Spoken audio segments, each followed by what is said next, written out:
Hello, everyone. There we go. Hey, Jenny. Hey, Claire. Welcome, friends. It's so good to see you all. For those of you who are joining me in the studio room, thank you for coming and welcome. For those of you who are watching live, welcome. Thank you for tuning in. It's a great day, even with grief. So today we are going to be talking about what to do when you don't do grief. And this is one of my favorite topics because a lot of people think that they have to do grief in a certain way, but grief is a very, very individual. And nobody can tell you how to grieve except yourself. And our bodies know how we grieve instinctively. So it's a matter of listening to ourselves and becoming our own authority. And that's my life quest. So I'd like to start off today by thanking all of the amazing collaborators and tech people and organizers that are putting this conference together. Totally Lynch with Memories of Us, Chicken Fox Productions with Nate and Josh and Ian, and D Bird with Unplugged Grief Ministries. It's an amazing event already, and it's only just barely starting. So, fantastic. Thank you so much for putting it all together.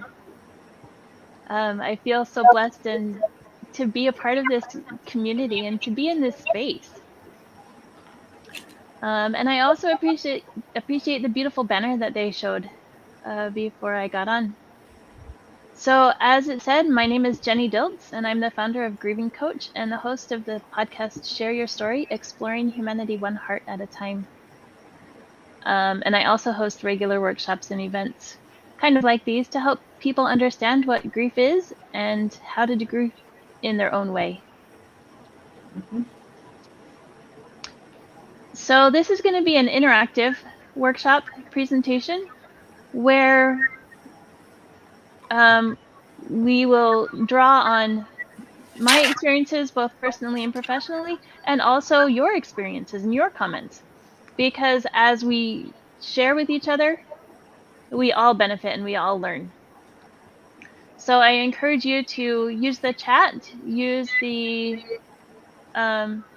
you can use the chat all the way through, and then periodically we'll stop and I'll check the chat and take a moment for comments, both from my participants in the room and also from viewers outside of the room. So we're going to go ahead and get started with the slides.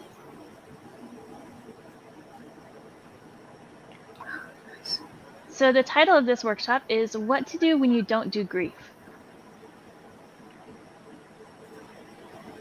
And during our time together, we're going to talk about society's concept of grief, how that can be detrimental, and how to do grief your way, regardless of the shoulds or expectations society and others place on us. My goal is that you'll walk away with a better understanding of how you deal with grief in your own unique way.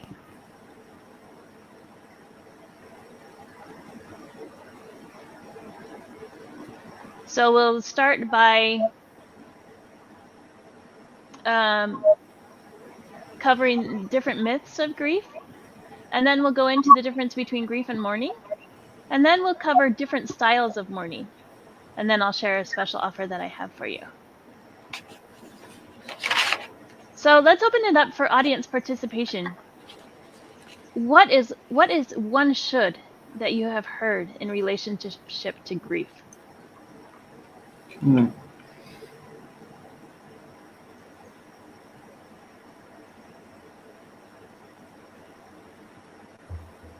You want us to just shout them out? Yeah, go ahead and shout them out. Sorry. I mean, something that I feel like I hear many people say is just like, oh, I should be doing better by now, or I should be feeling better by now. Mm-hmm. Mhm. Yeah, Yeah, any others? Go ahead, Dave. I've heard, yeah, you should be over it by now. It's been a year. Why are you still crying? You should be over it. Move on with your life. Mm-hmm. And as if nothing, really, with the message being as if nothing happened, as if the event never happened. Move on and pick up where you left off, which is impossible. Yeah. Any others that you want to share?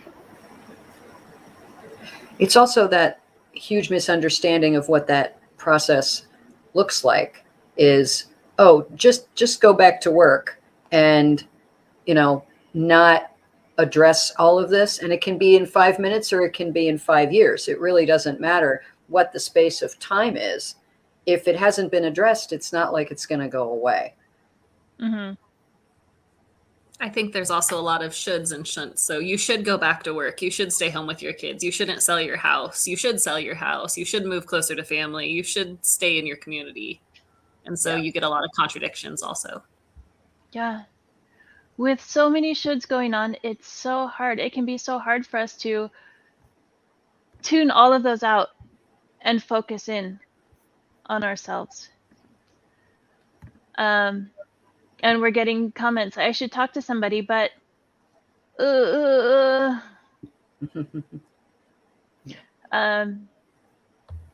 I make And a those are- comment with yeah, what go ahead. Autumn said? Like with Yeah. there's so much contradiction. I remember talking with someone after my son died, who they had a son that died as well, and she told me, she's like, she didn't even ever step foot back into her house because their son died in their house, and they just like, someone else got all their stuff out, or the rest of her family got their stuff out. They sold their house. And for me, it's like, I can't imagine leaving the house that my son was in. So it is interesting. Like you said, like Autumn said, it's like, there can be so many contradictions.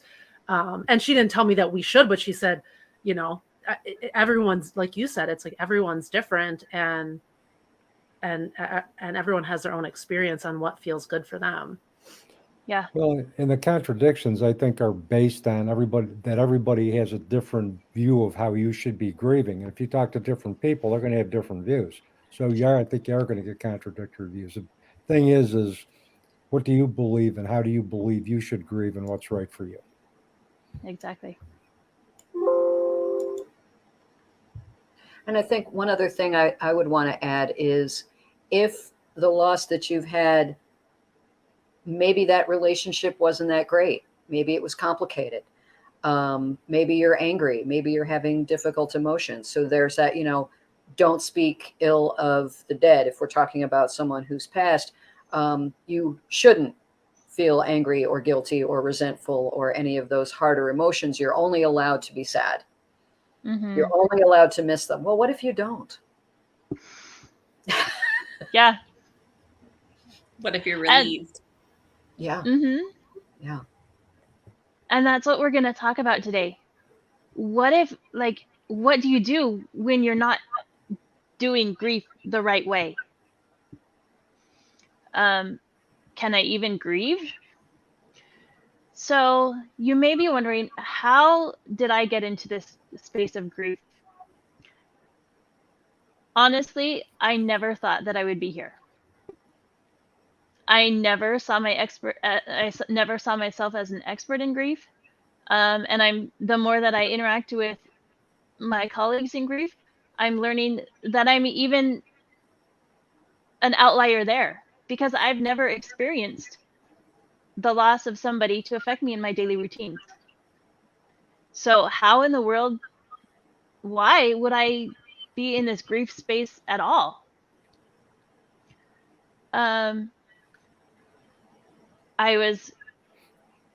Because I've never experienced death in that way, when I started working as a grief coach, I had questions of, who am I to be telling somebody how to grieve? How can I do this authentically if I don't even have personal experience with it? But then a conversation with my friend turned that completely around. And she helped me see that I have experienced loss, that I have experienced grief, even though it's not from death. Grief has been my companion for the majority of my life. And I've started to recognize, oh, yeah, I know grief. I can do grief. That's why I'm here.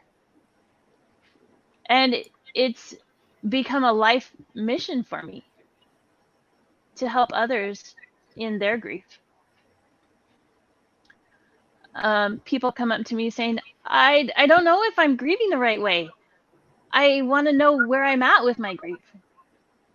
And so because of inquiries like these, I've created a program called Converting Grief into Growth, to help people recognize, lean into, and build a positive relationship with grief in their own way.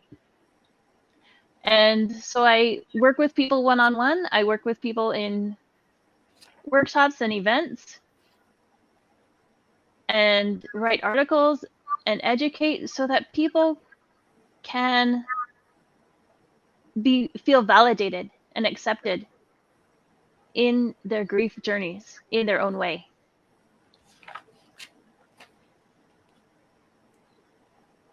And we only have a short time together today, so at the end I'll tell you how you can work with me more, where you can find out more about me if that's something that you wish to do.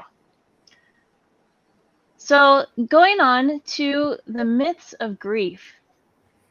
One of the first myths we hear all the time when we experience a loss of whatever kind it is be strong.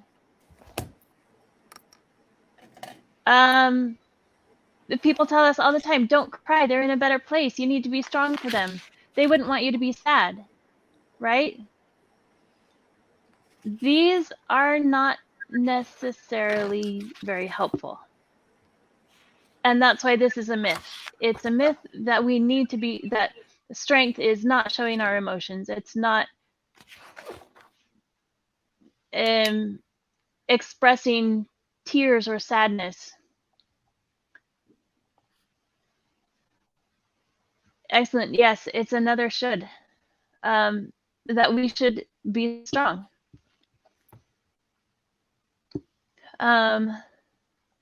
In a recent session with one of my clients, I was amazed at how many times the word should came up. I should be doing this. I need to be doing this. I should be feeling this way. And it was just mind-boggling to me. And another one of my clients wanted to take time off for work, but she was told that she couldn't take bereavement leave because the person that died, she was her primary caretaker. She wasn't her biological sister. And so she couldn't take bereavement leave for that. And that's not an uncommon story. If organizations have bereavement leave at all, it may be like 3 days. Well, 3 days is not a lot of time to pick yourself up by the bootstraps and keep going after a major loss. If we had more spaces to grieve, I think we would be more accepting of the process and better able to sit with our grief. So let's go to the next slide. Even the next slide is about being vulnerable. But before we go there, how often have you heard like when people come up to you, how often do you hear, "Hi, how are you?" Do people really want to know how you're doing, or is that just what's expected, what we do? "Hi, how are you?" as they're walking down the street. Performative. Yeah. Mm-hmm. Yeah. Mm-hmm. How often do people actually sit down and listen and care how you're really doing? And when you do find those people, how often are we open to sharing our struggles with them? Or do we put on our happy face? "Oh, I'm good. Everything's fine." When inside we feel like our world is completely torn apart.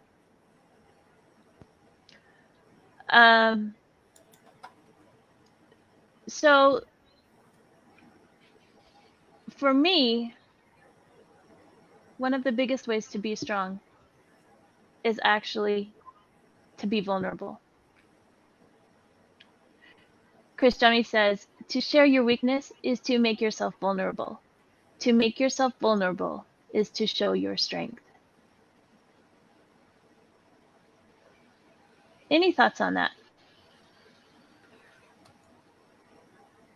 It's a huge thing of the misunderstanding of what strength and weakness are.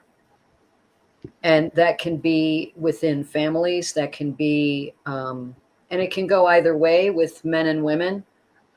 We each get hit with different judgments and assumptions about what that emotional piece looks like. And none of it serves the griever. None of it serves the griever. And so I'm not supposed to be weak, but I don't feel like I'm strong. So what am I supposed to do exactly? I know I'm broken inside, but what? So it really adds to the confusion. Did you have something to say, Dave? Yeah, I think, and this is one of the things I go over with my students in my classes, is that a lot of times individuals who come from, let's say, unhealthy circumstances think vulnerability means if I share a feeling, I'm going to get hurt. And in this case, when you're being vulnerable with grief, you're sharing your feeling in a support, in a setting or with an individual who you think at that time is going to help you get through that particular moment. And there's no guarantee that you have to build a long lasting relationship with that individual. But vulnerability means I'm going to share with somebody or some group for that moment can help me through my issue with no additional strings attached or no conditions attached. And vulnerability to me can be synonymous with being authentic in the moment. But that has to be nurtured in a community or communities that will support vulnerability without conditions. Yeah. It's so important to find a safe space where you and your grief and all that you're bringing is welcome.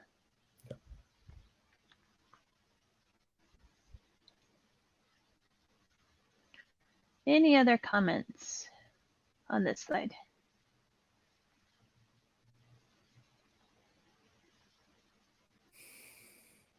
or I could unmute myself.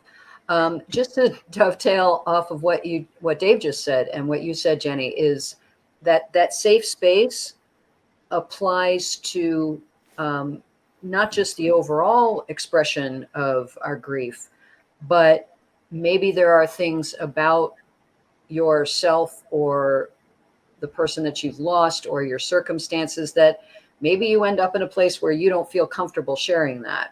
And that's particularly true in the LGBTQ community, people of different faiths, people who have complicated relationships, anything that folks have to sort of cordon off in their discussions makes things harder, so there has to be that full expression, that full acceptance of your entire story, so that you feel, like you said, Jenny, in a safe place, if that makes sense.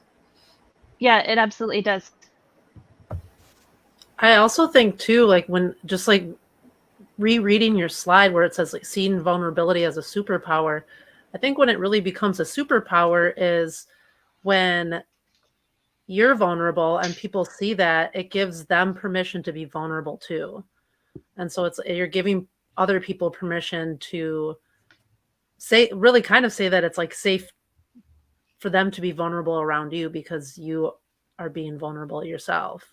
And that's when it can have that ripple effect and really be more powerful and empowering to be around people who see vulnerability as a strength. Absolutely.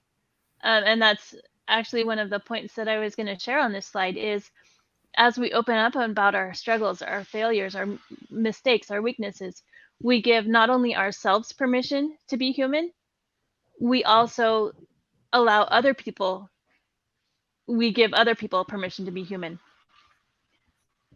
When they see our humanness, they're more ready, willing, able to accept their own humanity.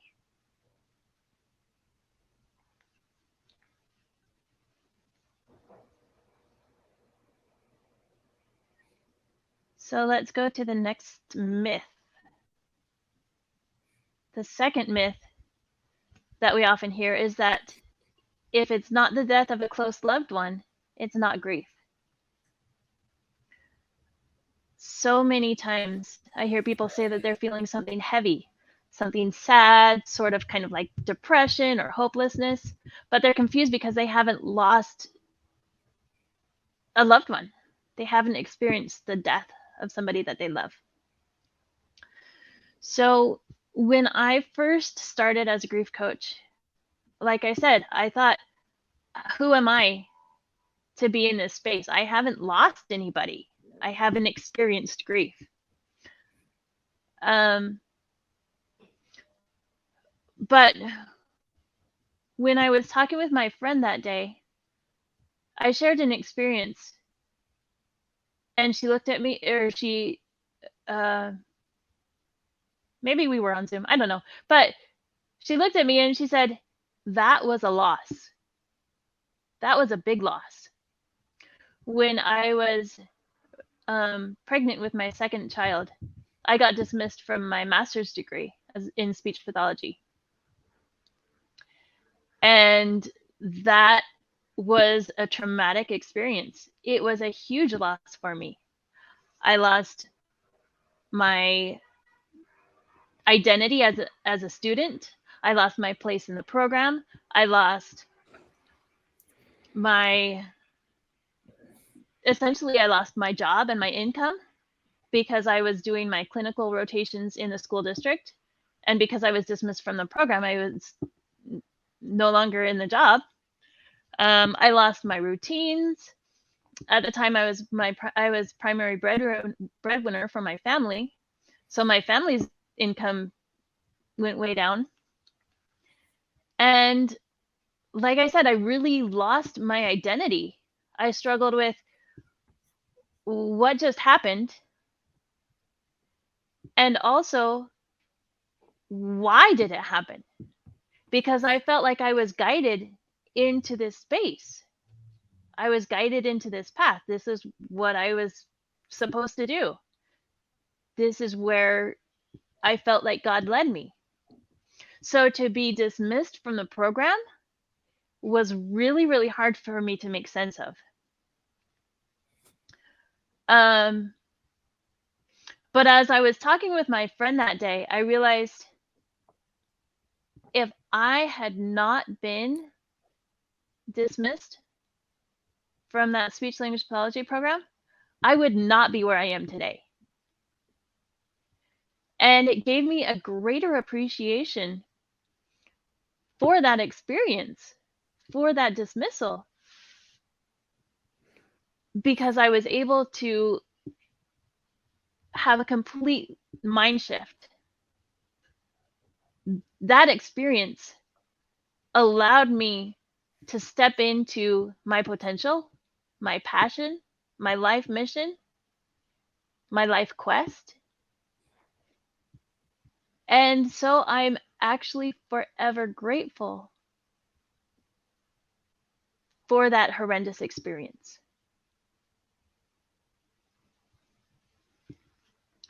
And I learned in that conversation with my friend, I learned that grief doesn't just come from the death of a close loved one. It can come from so many different sources.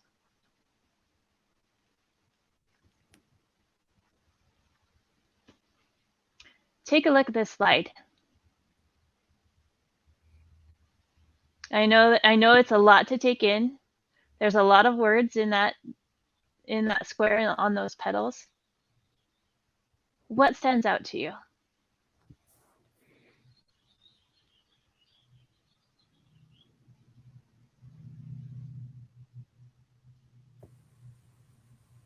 I think for me, a life unlived one rings out, because often whatever we lose, whether we do lose a person or we lose something else, you always imagine, what if this hadn't happened, or if something had been different, what would I be doing now? And that can be a hard one to deal with sometimes.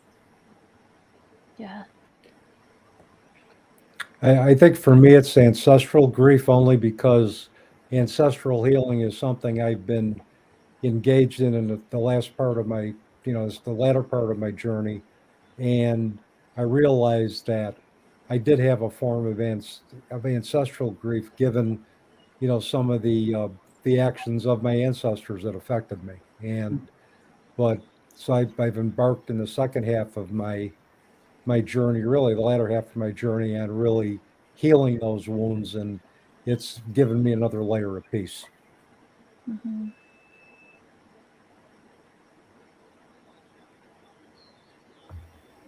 What stands out for me is, I mean, a lot of these things here aren't necessarily dealing with death.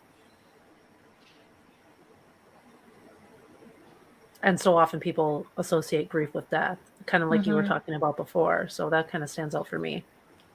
Yeah. And so many of these are the grief of the world, the grief of humanity. If you're looking at war, extinction, genocide, slavery, and there's even more than all of these. Many, many more. Yeah. And we have a comment in the chats too, or in the comments, roads not taken. There is a lot of grief collectively, as Claire was saying, in the many different sources. Like Michelle was saying, in ancestral grief, we have a lot of ancestors. We're not the first ones on the planet. In life unlived, as Dave and Autumn were saying, there's so much grief. So with so much out there, both collectively and individually, how do we deal with it?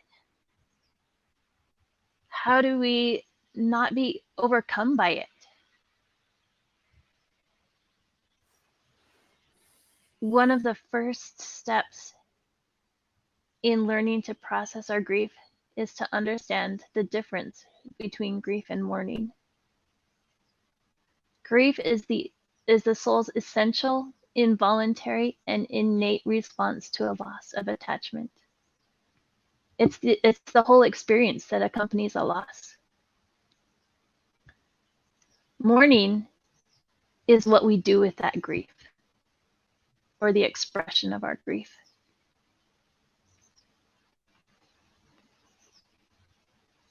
I was in a training once with the organization Being Here Human, and they are a group that educates people about grief and gives space for others, particularly those who are in marginalized communities. They give space for them to navigate their journeys. And this is what Rochelle said, one of the co-founders. She said, if we want to distinguish between grief and mourning, grief is involuntary and not optional. But mourning is a right. I wish it was a human right. It's a luxury. And the act of mourning requires 4 things. It requires time, resources, access, and capacity.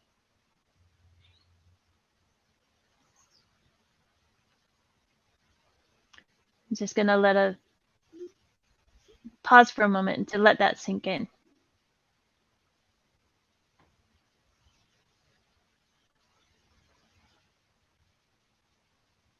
Okay, any comments on that? I think the most profound thing in that paragraph is a human right. That's massive. Mm-hmm. That's massive. Yeah, I'm still cogitating on that. Yeah.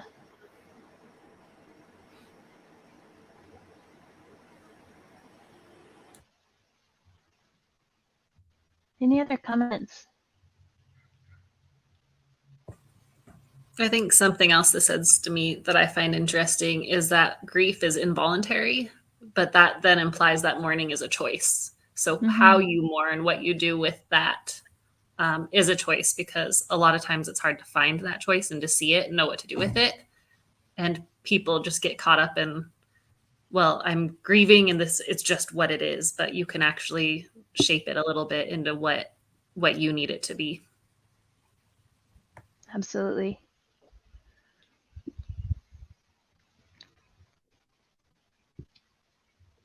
And it's going along with that, Autumn, it's not something that anyone else has control over. We may not have control of the loss or the experience that happens. In fact, seldom do we have control over that. But how we react to that loss, how we express our grief, that's completely, no, I can't say completely. That is within our control. But as Rochelle is saying, if we don't have the time, the resources, the access, or the capacity, if any one of those things are missing, it can be very difficult, sometimes even impossible, to mourn in the way that we need to. It's like trying to run there's 4 parts of that. So if it's a car, the car has 1 flat tire, the car doesn't go. Mm-hmm. That's a vast oversimplification, but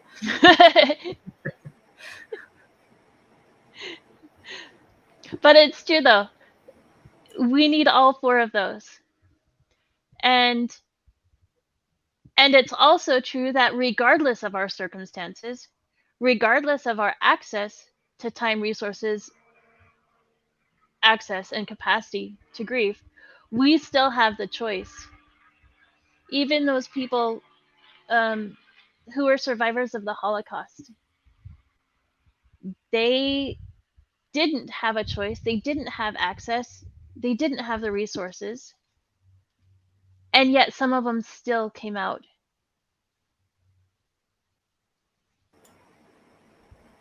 With a positive attitude. it's something that survivors don't really talk about. And so part of how they coped was it was so horrible that they couldn't call it up. It's very common in survivor families, which includes my own, that I mean, that's my family. That's my father. Never talked about it until I was writing a paper in college, and I asked him. Wouldn't speak about it. And many survivors have that reaction. But thankfully, there are survivors who also teach and tell the stories. So we learn from their survivorship and their resilience, but also the power of their experience can shut you down for decades. Yeah. Yeah. And both are valid. Both are totally valid. It comes down to our individual paths, our individual personalities, circumstances, character makeup, lifestyles, cultures, experiences, perceptions. We are individuals. And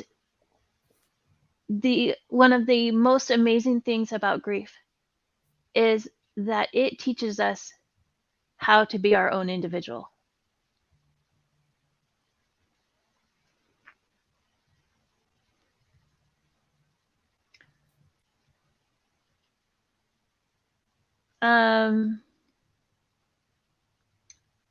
So let's go to our next slide, and our individuality is something that no one can take away from us. So our next myth is grief is expressed through tears and sadness. Though this is the classic expression of grief, it's not the only one. And if you don't have tears and extreme sadness after a loss, you may feel out of place. Why am I not grieving? I don't understand. I've lost this thing that was very important to me, a client once told me. Why am I not grieving? And for myself, when I was dismissed from the master's program, I didn't cry. If I did feel, it was probably anger. There was confusion there. But I didn't spend a lot of time in my feelings. I was questioning, I was bargaining, I was trying to figure out what just happened. I was trying to understand how am I broken? Where was this big gap that I didn't fill? Why did this happen?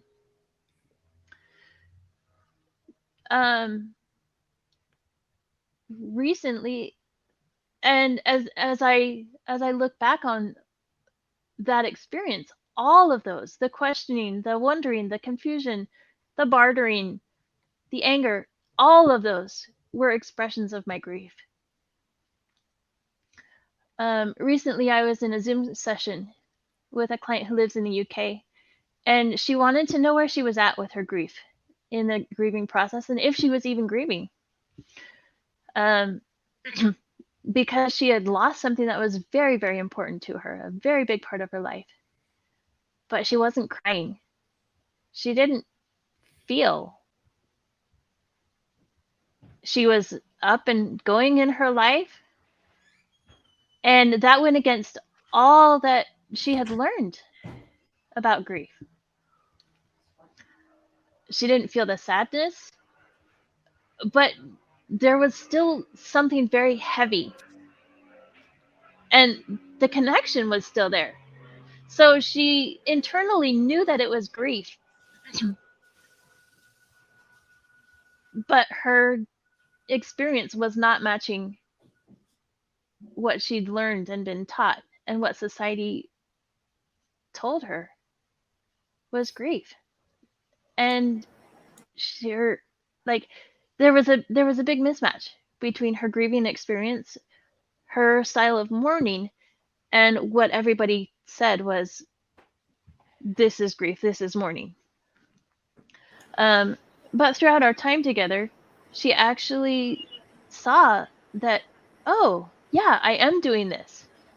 I am progressing in my grief journey. I am processing it. I am mourning. And she was able to recognize her way of doing it. She felt validated in the way that felt natural for her. Mm-hmm. So that brings us to our next slide.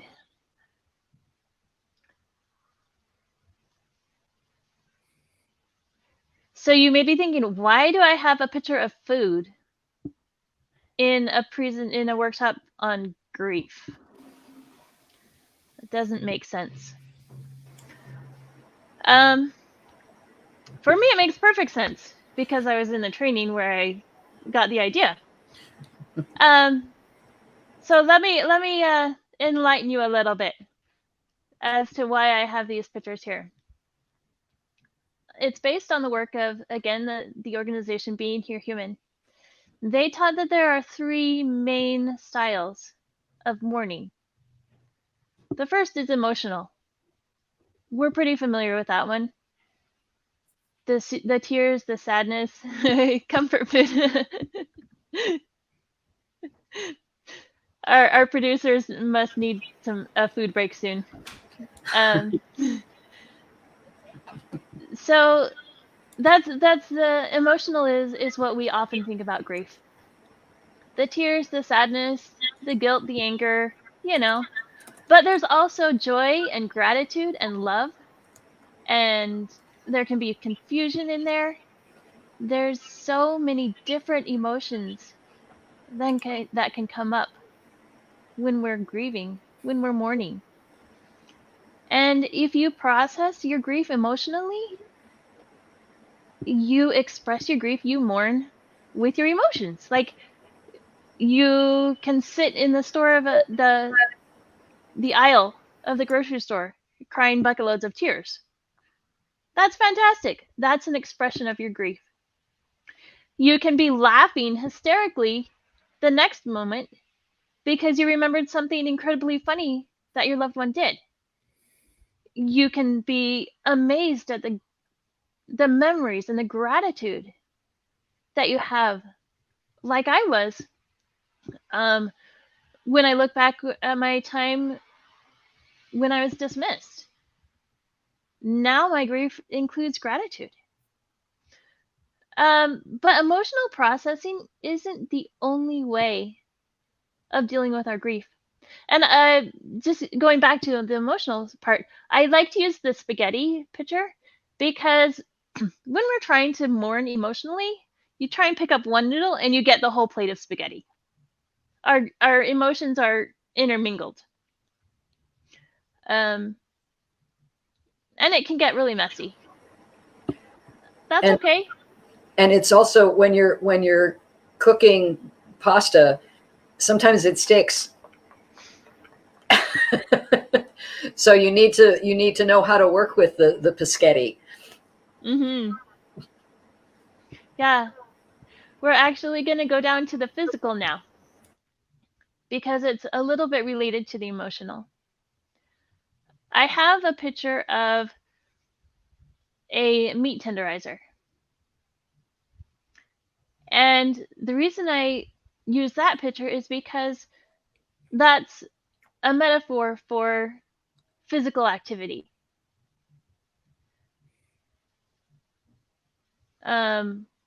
One of my clients was a teenager whose dad died.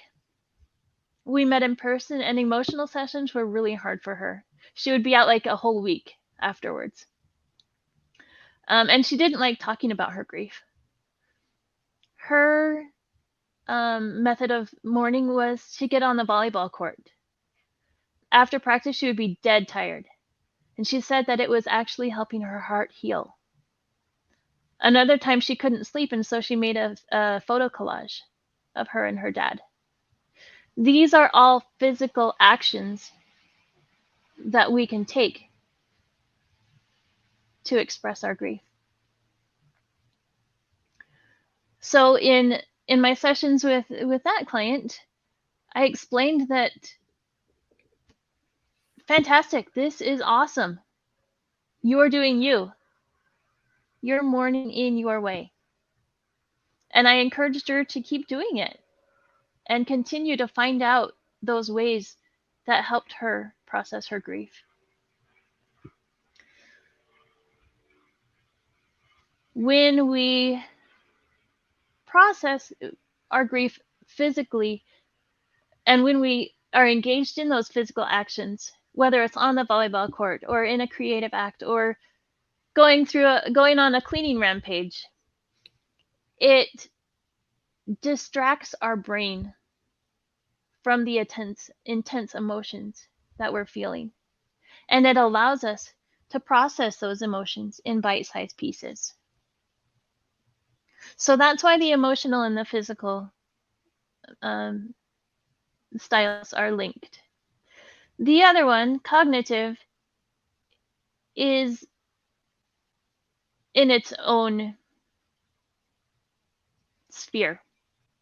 You wouldn't really want to mix steak and spaghetti with waffles. That just tastes gross. So when we mourn cognitively,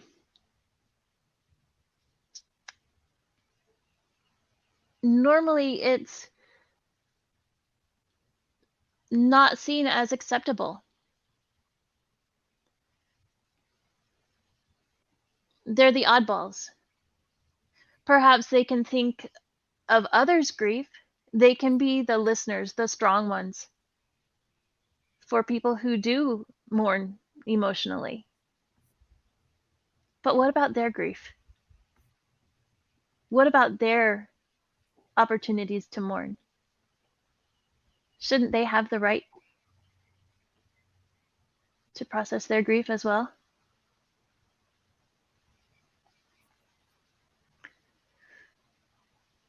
With people who mourn cognitively, everything has a box.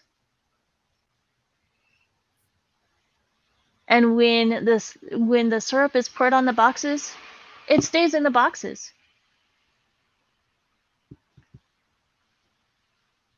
As I reflect back on my dismissal from the grad program, I realized that I actually mourned cognitively. I asked questions. I sought a complete psychological evaluation, because although I was dismissed from the program, my academic grades were perfect. I was dismissed because my clinical evaluations weren't up to par. So I was so confused. How can there be this big of a gap? Like I said, I was wondering, why did this happen? I thought God was telling me to go down this path, and now it's not even an option for me anymore? What is going on? Those are examples of mourning cognitively, asking questions, journaling, trying to make sense of something, poring over medical records to try and figure out what happened, why they died. Checking in on others. Are you okay? Being the strong one, handling logistics. For this type of personality, for this style of processing, grief support groups may not actually be that helpful. Because think about it, when you go to a grief support group, you sit in a room with other people who have experienced grief, and they're all sharing about their grief, their experiences. There's tons of emotions.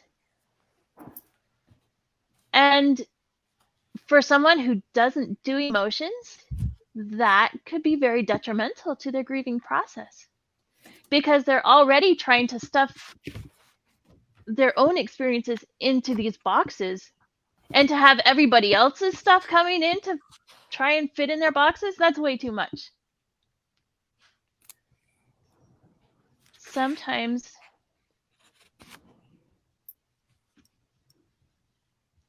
when the style of mourning is cognitive, the best thing we can do is say, hey, let me take your kids for an hour.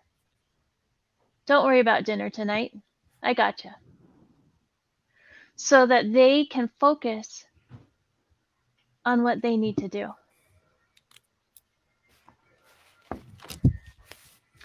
Let's open it up for some comments. I've been talking a lot. What are your thoughts?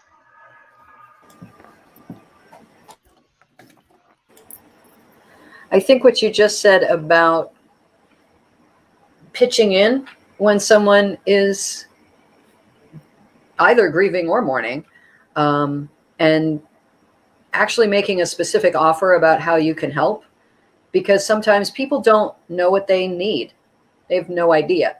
Mm-hmm. So just being present and making, filling that gap and noticing that there is a gap, and, hey, maybe I can, did you know you've got laundry in the washing machine that's been there since yesterday? Do you want me to just throw that in the dryer for you? I'll fold it too. I'm happy to do that. Just tell me where to put the t-shirts, because they probably forgot all about it. So the logistics are one of the first things that get stuck, because we all do 8 million things every day to keep our lives moving. And then when something like this happens, everything stops and a whole different set of logistics takes its place. And so that mostly is an intellectual process. It's a brain thing of organizing meals and errands and taking people here and there. So all of that stops, and this whole other thing takes over, this multi-tentacled piece. And so it may seem like that's not helping, but it absolutely is. Mm-hmm. It absolutely is. I get that you have experience with this, Claire. Oh, yeah. a little bit on both ends of that. Yeah, absolutely. Mm-hmm. Absolutely. Yeah. I think one thing that is really key is understanding that we do grieve differently. And like you were saying, sometimes it's cognitive and sometimes it's emotional and sometimes it's physical. And it's not just that one person only grieves cognitively. It's maybe in a certain situation or at a certain time, they're going to grieve this way. And then maybe the next day or a different situation, they'll grieve another way. And understanding that it is very different, and it can be different both between you and other people, but also within yourself, it can be different. And so both having that patience and understanding when you're talking to somebody else who is grieving something, but also with yourself. Absolutely. As I was preparing for this, I was thinking about my experience with grad school, and I knew right away. Okay, yep. That was definitely cognitive. And then actually this morning I had another grief bomb that was completely different, and now I am such an emotional griever and processor, mourner, whatever word you want to put there. I was emotional. I cried my buckets of tears. I reached out to my support people. I had to get it all out of my system. And that's very typical of an emotional processing style. And I think that's my default now. And that's okay. But like Autumn said, it changes intrapersonal and interpersonal. So from different losses, different experiences, each one of those brings its own grief journey. And each grief journey brings its own grief as the experience that we face, what we deal with, and how we mourn it. And how we, through mourning, take that grief, metabolize it, and process it and integrate it into our lives. It's so interesting that you used metabolize, because that's a physical description. So, I mean, and I was literally just going to say what's endlessly fascinating to me in this process, both personally and professionally, is the interplay between these three things, and how loss and any major thing that we go through can knock all of these offline. And so how we rebuild, and as you're completely accurate in saying, each loss is different and each person is different. So even within our individual experiences, if you've had a dozen losses, you will have a dozen different experiences.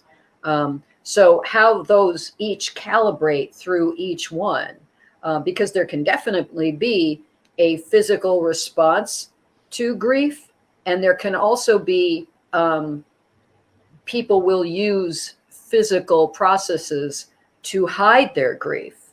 Some folks are processing it. Some folks are hiding it because, and I'm thinking of one client in particular, their ethos was they went running.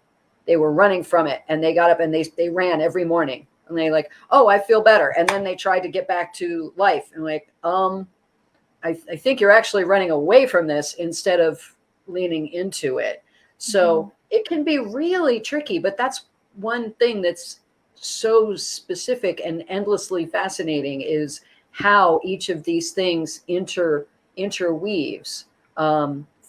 Because grief is in our bodies, we have to let it out in some fashion, and whether that's cry your eyes out or go play volleyball like your client did, at some point it has to get, for a lot of people, there has to be a physical expression, because our emotions are in our bodies. You can't remove your emotions from your body. So, and then you're thinking about all of this and planning about all of this. So there's the intellectual side, and people hide up there as well. We hide in this big gland of ours, right? So how to navigate and fully express and heal, and well, no wonder people don't know what to do. Yeah. For me, I think whatever style of grieving, it all works. I think we just have to understand it. We have to witness it, and we have to, kind of honor it. I mean, everybody grieves differently. I mean, the cognitive grievers, basically, who, let's say, who don't have feelings, have a vocabulary of feelings. I can ask a cognitive griever, can you tell me what you're thinking right now about your loss? And I'll tell you. And then from there, I can ask them how they're feeling, and they can tell me how they're feeling after they tell me what they're thinking. And there's kind of like that, but it all works. I mean, we grieve in all different ways based on a lot of different things, and it all works. I mean, my wife and I grieve very differently, but it works because we understand it and we respect it and we support each other through our own individual styles. So as long as we can do that, I think we'll be okay. Yeah. Communication is a huge part of that, in understanding, communicating with ourselves and paying attention to it to ourselves. The one client who's in the UK, she was amazing at tuning in to her body. At one point in the session, she's like, my stomach is all in knots. I'm so tense. That's grief. And she was so self-aware and so practiced. Often it's easy, like Claire was saying, to be distracted, to run away from our grief, to avoid it, to push it out of the way. It's so easy to pick up another white noise so that we don't have to tune into our grief. But this client was amazing. She got quiet, she closed her eyes, she went within her body, she went within to notice what was going on there. And then she was able to label it and talk about it and see that that's where her grief was.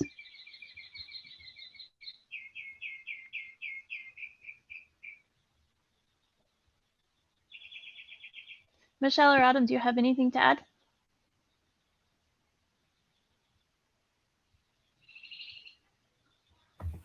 No, not necessarily. Okay. I feel like I learned a lot in this portion. So, thank you. Awesome. Yeah, I think it's been a great discussion. Thank you very much. Yep, You're I agree. welcome. Great discussion, great interaction, great job. Absolutely. Wonderful. Thank you all so much for being in here with me. Um, so you're hearing my birds in the background. I'm out in my garage, and so I have my garage door open. So I have a little bit of nature and coming into here to be with my grief because that's my happy spot. When I am experiencing grief or when I'm happy, I like to be in nature. So as we start to conclude our time together, I'm going to open it up one last time for comments and participation.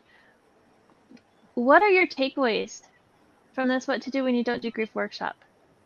How does what we've talked about today help you in your own grief journey?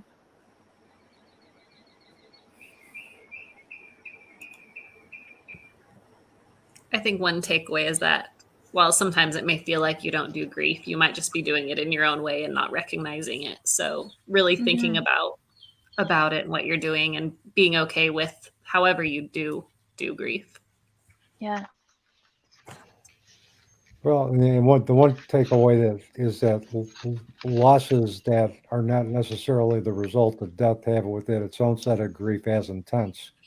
Those symbolic losses are just as relevant. And I think as grief coaches and grief workers, we can ask individuals about losses they've experienced that weren't related to death, what coping strategies they use to get through that, and identify those as strengths to help them work through their actual losses due to death. So that's another takeaway, is that we need to honor the symbolic losses as much through the losses due to death.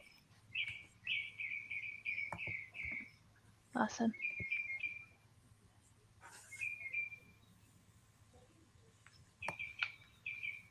Anyone else have takeaways?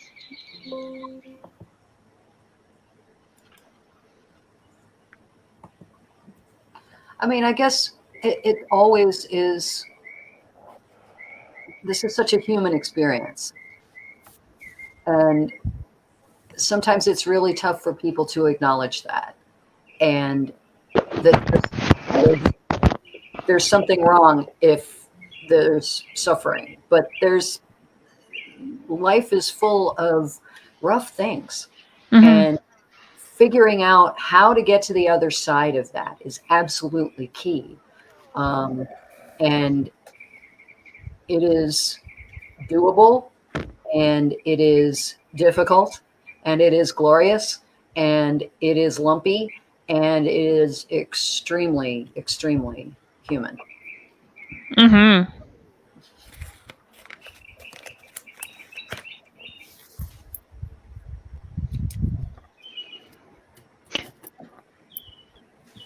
Any other takeaways? I think my biggest takeaway was just the emotional, physical, and cognitive grief, and being able to name them and see that there are differences. And that was really helpful. Mm-hmm. Awesome. Thank you again so much for joining us. Thank you everyone in the room for your participation. Thank you for those who participated via live stream. I love doing workshops and presentations and podcasts and working with clients because I always take away like I always level up, both personally and professionally. So some of you are going to want to delve deeper into this. And as promised, I'd like to share how you can do that. You can contact me through my website, grievingcoach.com. Reach out to me via email. I'm also on Facebook, LinkedIn.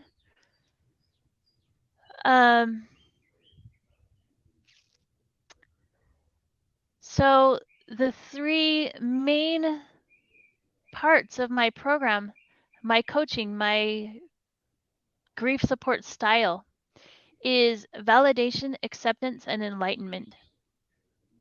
And I use those in everything that I do. Validation that your grief journey matters, you matter, and let's find a way to do it in your own way. You're not crazy. Your experiences aren't out of the ordinary. They're your ordinary. They're your natural. And so one of the biggest things that I do is help people accept their own natural. Help them accept what's natural, what's ordinary, what feels comfortable, what's innate for them. I feel like I'm part travel buddy and part guide as a coach, because it's my job to walk with you along your journey. It's not my job to tell you what you should or shouldn't be doing, what you should or shouldn't be feeling, what you should or shouldn't be experiencing or thinking. That's not my place. My place is to walk with you, to sit beside you, to give you two shoulders to cry on if you need them, to be a sounding board, to be a laundry person, whatever you need. I got your back. I'm there with you every step of the way. And I'm also part guide, because I know grief. Grief has been my partner all my life. And the more that I learn about grief through my personal experiences, through trainings, through working with clients, through supporting others, the more that I take away, and the more and better equipped I am to help others in their path. So if you go to my website, there's a button where you can schedule a free exploration session with me to explore what your grief might be, what your style might be, the way that you do grief, your own way. So that's on my website, or if you're not comfortable with the website, just give me an email. Say, hey, I'd like to meet with you. I'd like to figure this thing out. I'd like to help. I'd like to have a sounding board for somebody to walk me through my grief, to help me see what my way is. I had one client who found me on social media, and I'm going to end with this this client story. She found me just months after the unexpected death of her husband. She felt lost and confused and completely unsure of her identity now that she was no longer a wife. And her husband's family was questioning everything that she did. You're not doing it right. You should be doing it this way. And it was just eating her up. But then she sent me a message to learn more about my Converting Grief into Growth program. And then we had an introductory exploratory call. She was interested and signed up for the program. And we were meeting bi-weekly over Zoom. Within 3 weeks, or 3 sessions, she had come to realize that managing the estate for her husband was her form of grieving. That was the way that she could honor her husband. And so for the first time in her life, she felt like she was able to be her own person. She began to see what independence looked like for her.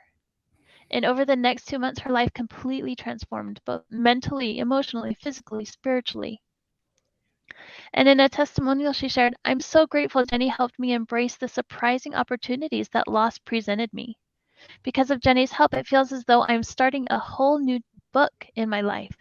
And I'm grateful for all that I'm leaving behind and all that I'm bringing with me and everything that lies ahead of me. So if you want a travel buddy, if you want a guide, reach out to me. I'm here. I love, love, love grief. In whatever way that looks like for you. So on the slide, you'll see my contact information. You can reach out to me anywhere that feels comfortable for you. And also on my website, there's an area to subscribe to my email newsletter. And when you do that, you can get a free gift for subscribing. So check that out if that feels good to you, if you want to. If you want to learn more, if you want to keep updated with what I'm up to. And